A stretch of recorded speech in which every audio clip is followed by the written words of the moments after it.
All right, so now I also see all these different type of pots.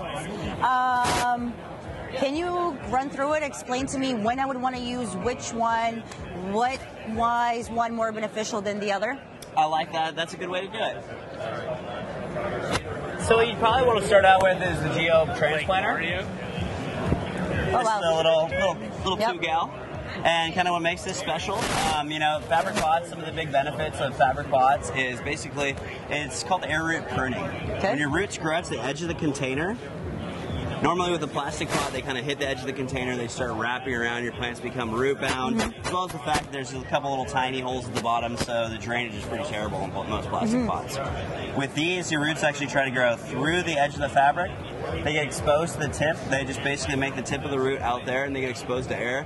Since your roots can't live in air alone, it basically prunes them for you.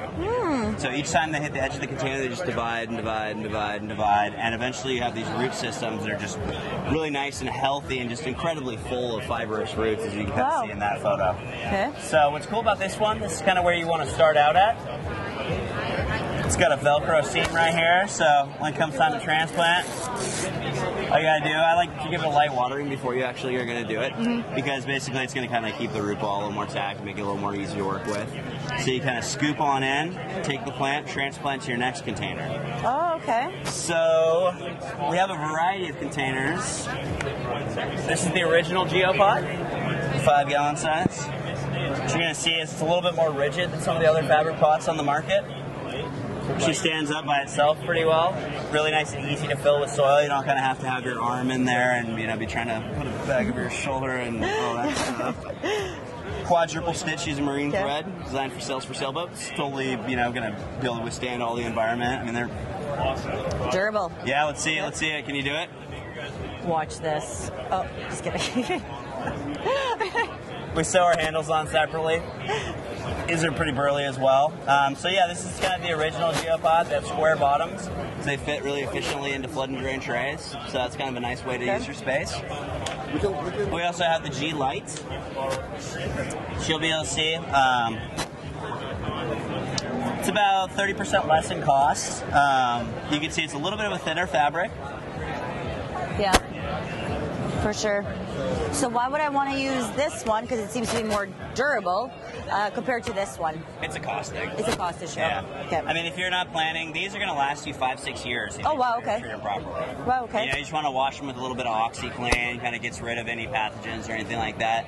But it's not going to kill off all your soil biology. Or if you use chlorine or something like that. Right. So these are going to last about, maybe 4 or 5 cycles or so for the G Lite, but they are about 30 or 40% less in cost. So that's kind of the big benefit of doing these.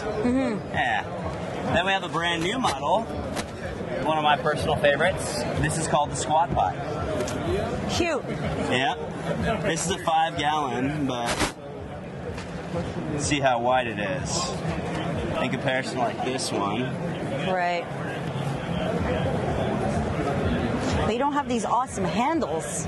It doesn't have the handles, unfortunately. Yeah, and they're really nice for larger sizes as well too. Like a lot of when you're growing from cuttings, your roots really don't go much further down than 1.5 feet anyways. So our 200-gallon models are 16.5 inches deep. Our 400-gallon models are 17.5 inches deep. So it's a more efficient use of your root space, basically. It's going to be a lot wider. It helps kind of control your plant's height and makes sure you're not wasting a bunch of your plant's energy on vertical growth when you could be doing much more horizontal growth and a lot more exposed flower tips, kind of forget a lot more. So.